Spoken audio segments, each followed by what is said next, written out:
Hi, I'm Becky, and this is my art channel, Springing Art. This creation is for the May challenge of the Cause Creations Patreon group with Kathleen Osmore. Our challenge this month was to have something blue, something textured, and to use a blow dryer. So what we have here is a 16 by 20 canvas. As you can see, I've already tried this once and didn't have a very good success, so we're going with it again. I'm using 3 different golds, and those golds I can't tell you what they are because they're all a mixture of different golds. And they're quite old paints, but they're very reactive, so I'm happy to see the cells in here. This creation was inspired by a painting I saw on the Helen Hugh Art YouTube channel. I'll try to put a link to that in my description box below.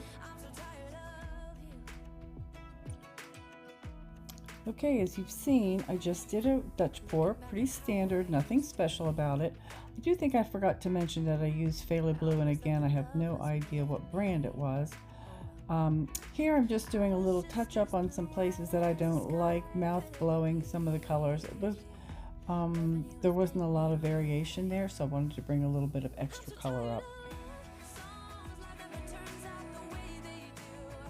This painting involves multiple steps and it was quite time consuming. In fact, the edit, after I took everything out that I thought I could take out, it was still over an hour long. So I have a lot of this sped up. I have taken out bits and pieces. I haven't taken out anything that I thought was important for you to understand how the painting was created.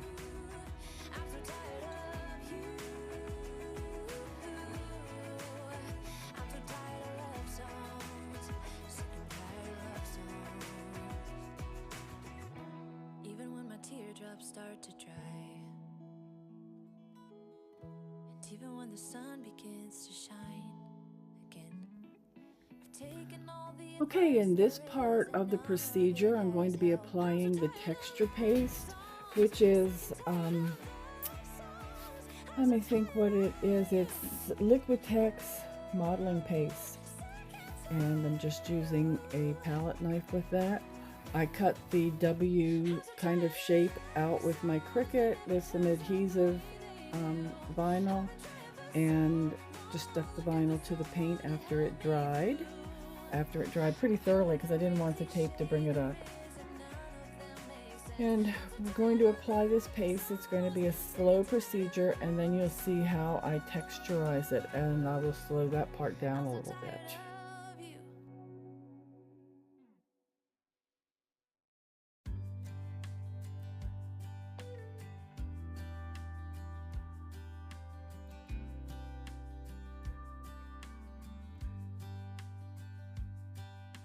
Say you think about me because I'm starting to doubt we will find our way back to each other when you're on the other side of the world. I'm here and I'm waiting, but I know I can't say that we didn't end it for good reason. Still I'm hoping we'll be meeting soon. Everybody needs some time to figure themselves out, but I want you close, and I still have hope. I'm waiting every day for you to come back and tell me we can work it out, forget about the past. Okay, you can see that I have turned this around to the opposite side. It's going to be the same procedure, and so I'm just going to delete this in the interest of saving time for this train, and it will be just exactly the same thing. Okay, I'm all finished texturizing it now, and we're going to take the tape off while it is still wet. That will make it easier to come off, and it won't rip and tear the modeling paste once it dries. Okay, now in this section you can see that I have started painting the texturized portion in blue. As I mentioned, there's a blue requirement here. That last, again, I'm with the same Phthalo Blue, and that last little tub that I showed you is some Amsterdam green blue. I added that in a few places. You'll see it as we go through here. I just did not want it to be a solid blue, boring, solid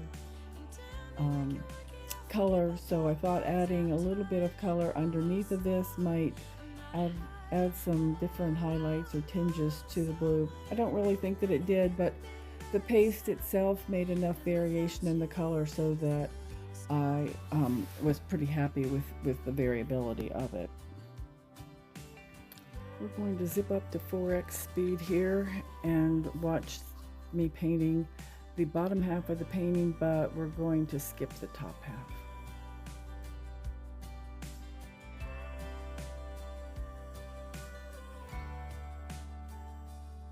But I want you close, and I still have hope. I'm waiting every day for you to come back and tell me we can work it out, forget about the past. Now time moves slow.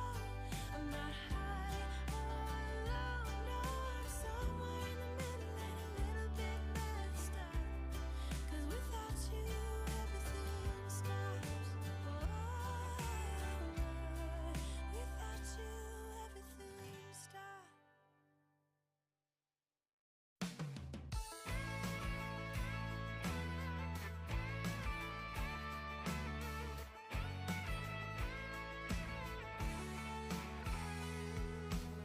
You wake me up in the middle of the night. You say I cannot wait till the morning. Some things just have to be done in the middle of the pouring rain. I still remember the look on your face, how you smiled the first time I met you. But when I look at you now, there's no trace. I guess it's all been erased. You tell me that it's over, that we just hurt each other, but we don't have to end up this way.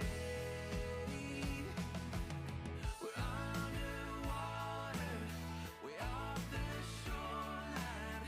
I try to reach you, but you're drifting away. We're underwater, but there's still time left. If we want it, we can breathe again, breathe again. I'm not surprised that you're feeling this way. I've long known that you're bothered by something. In this next section, I'm using some Pebeo iridescent gold paint to highlight the blue texture area. So I'm just applying some gold paint to the top ridges of the texture. I'm using what I call a dry brush method, which is something that I used in furniture painting, and it's just using a very, very little brush, a little bit of paint on the brush. In the next section, I will be adding resin to the painted area. In the video I watched by Helen Hugh, this is the point where she actually added her paint to this middle section, but I opted not to do that. I was afraid I would get into the ridged area. We're getting ready to add the epoxy at this point in time. This is KS Resin Liquidy Split. This is a very viscous resin, and it's also very quick setting. So I only have about 15 minutes of working time, but this is a small area, so that's plenty.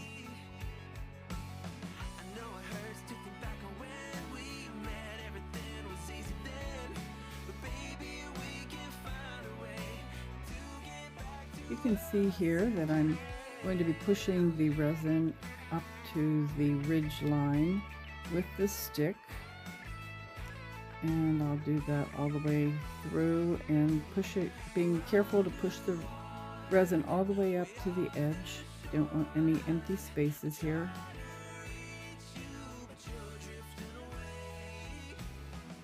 And I'm one of those people who loves to feel resin, so I use my fingers to spread it out completely and make sure that there's no areas that the resin is missing.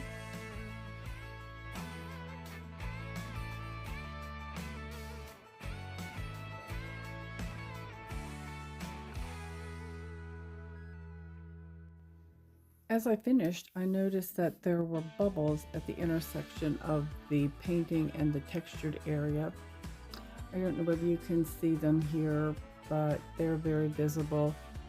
So I took a toothpick and started pushing the resin into the texture to make sure that there was the resin went all the way up to the textured area, hoping to reduce those bubbles.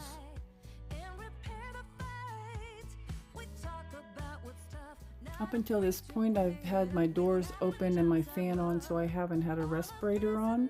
But you'll see in this next section, I'm getting ready to torch the resin.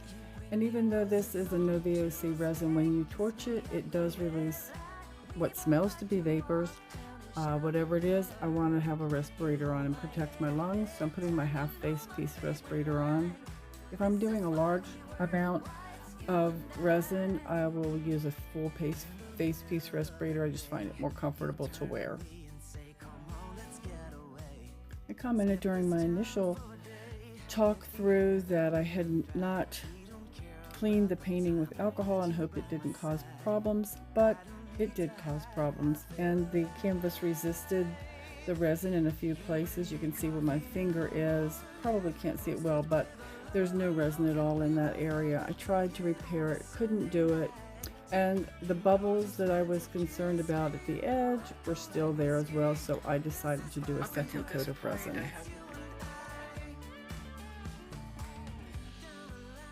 I haven't shown the second layer of resin, but I did apply it, and the canvas was completely covered after I cleaned it and sanded it a little bit. And the bubbles are slightly better, but they are still there.